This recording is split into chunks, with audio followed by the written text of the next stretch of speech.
Hey guys, welcome back to my channel. In today's video, I'm going to talk about why Russia attacked Ukraine. In today's video, I'm going to answer two important questions. They are why did Moscow attack Kyiv and what story or narrative is being passed on to the other countries.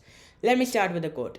If you have a friend like America, then you don't need an enemy. So without further ado, let's get into the video. The war has started and there's not a single American soldier on the Ukrainian soil. What is America doing? America is continuously putting sanctions on Russia and Vladimir Putin is now de-escalating.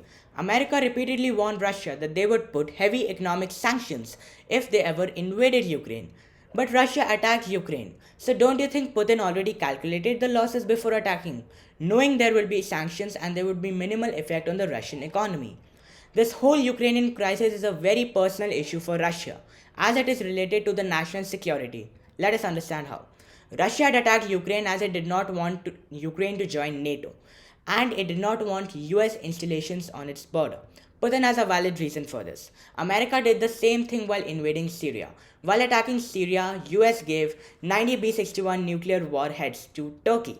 A total of 150 US B-61 nuclear warheads are there in Europe. This is already a threat to Russia. Even in the Syrian situation, Russia had supported the Syrian president. If American weaponry arrives in Ukraine, there would be a major security crisis in Russia. That is because the Tomahawk missiles are only 35 minutes away from the Russian capital of Moscow and the hypersonic missiles are just 5 minutes away. Another reason is that US has always ignored Russia's security demands. Russia's security demands were that they did not want US installations on its border, but US went on anyways. US lives on the other side of the ocean, so it does not have a main threat to its land, but it keeps on interfering in matters of other countries. You can take Afghanistan, Iran, Iraq, Syria for example.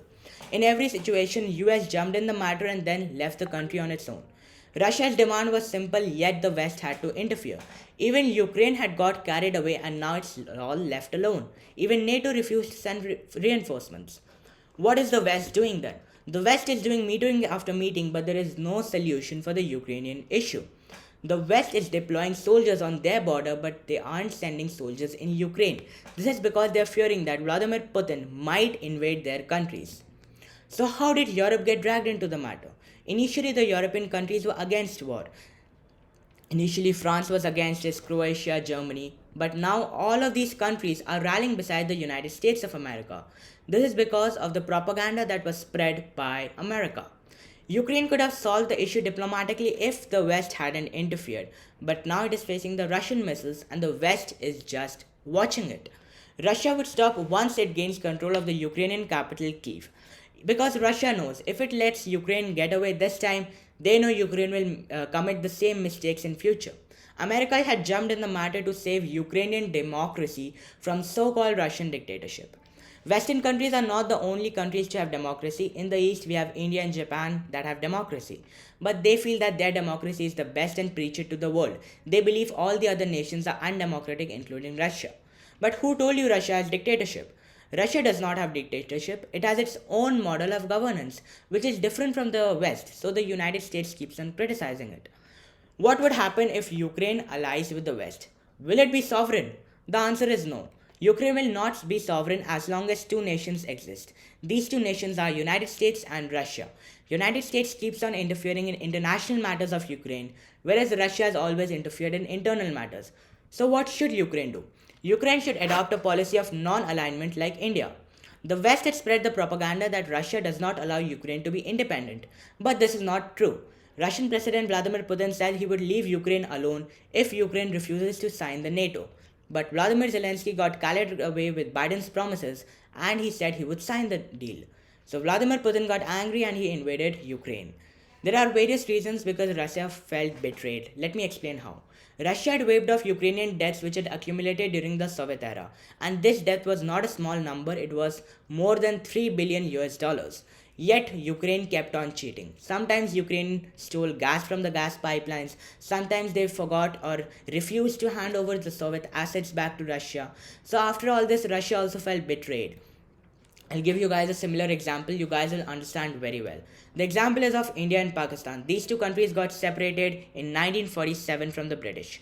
During this time, Pakistan was very poor, so India gave a lot of money and resources to Pakistan for economic development. But what did Pakistan do with the money? Pakistan spent the money when buying arms from the United States and went on wars with India. You guys also know Pakistan and India's conflict is the longest conflict in the last 75 years. Similarly, Ukraine is doing the work of Pakistan in the West. Ukraine is betraying Russia, whereas Pakistan betrayed India. Despite giving assurance, US and NATO are expanding to the Russian borders. Russian President Vladimir Putin had ensured that NATO forces would not cross their Russian borders. But what happened? They're expanding their powers. First they went to the Baltic countries, then they went towards the equator, towards Turkey, and now they're coming to Ukraine. So Russian president does not want that and he invaded Ukraine. So instead of sanctions, what should the West have done? If they wanted to support Ukraine, they should have sent their troops. In real sense, sanctions are only effective if they are monitored. Now let me ask you one thing. Can the United States monitor the trade that is going on throughout the world? Can United States monitor the trade between China and Russia by land? No, it's practically impossible because US lives on the other side of the ocean. I said it before. The US sanctions are also hurting the European economy. This is because the major gas and oil pipelines in Europe come from Russia. After the sanctions, Europe has become is more dependent on imports from other nations and they are extremely costly. Europe depends on Russia for about 40% of its energy supplies. And trust me guys, 40% is not a small number. Yet Russia isn't paying heed and attacking Ukraine. So what does it mean? It means that Russia is a self-dependent country and I feel that Putin has already done the calculations. He knew by what value would the Russian ruble fall and it fell by 40%. What happened in the Euromaidan movement of 2013? Let me tell you, it was the Democratic Party and then Barack Obama who organized the Euromaidan movement. They had sponsored the entire movement, and yet during the Crimean crisis, Obama did not send troops. What did the Indian government do? India has spoken to all the countries regarding the evacuation of Indians. Even Russia assured a safe passage for Indian students having flags on their buses and vehicles. Recently, President Zelensky had requested the European Union to give him membership under a fast-track procedure.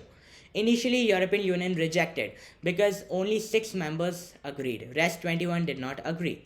Zelensky then gave an emotional speech in the European Parliament and gained sympathy. After this, the European Union agreed and made Ukraine a candidate for membership. The Russian ambassador has assured the safety of Indian citizens stuck in Ukraine. Putin has ordered his troops not to fire on Indians. This happened after his phone call on 2nd March with Prime Minister Modi. Ukraine is holding Indian citizens as human shield. This was said by Putin. Russian military has also assured to rescue Indian citizens from the Ukrainian forces. Russian forces have also assured to provide safe passage of Indians via their border through the humanitarian corridor. 4 Indian Air Force C-17 Globemasters have joined the Operation Ganga, which is the largest evacuation program. A total of 26 charter flights have been scheduled for the over 3 days. So what can Russia do now? Russia would capture the capital Kyiv, then it would organize a referendum in Donbass. The result would be that Donbass wants to join Russia. US and its allies will not accept the outcome to justify their sanctions. Their main aim is to ruin the Russian economy. Some countries will accept the outcomes and some will remain neutral. Then the matter will calm down like it happened in the Crimean matter, like the Crimean matter calmed down. It was only in the recent years that the Crimean matter became a hot topic. I will talk about China's involvement in a later video. If you enjoyed the video, please like the video, share it and subscribe to my channel. I will link the presentation in the description below. Let me know in the comments what you guys think on the matter. See you guys in the next video. Jai Hind.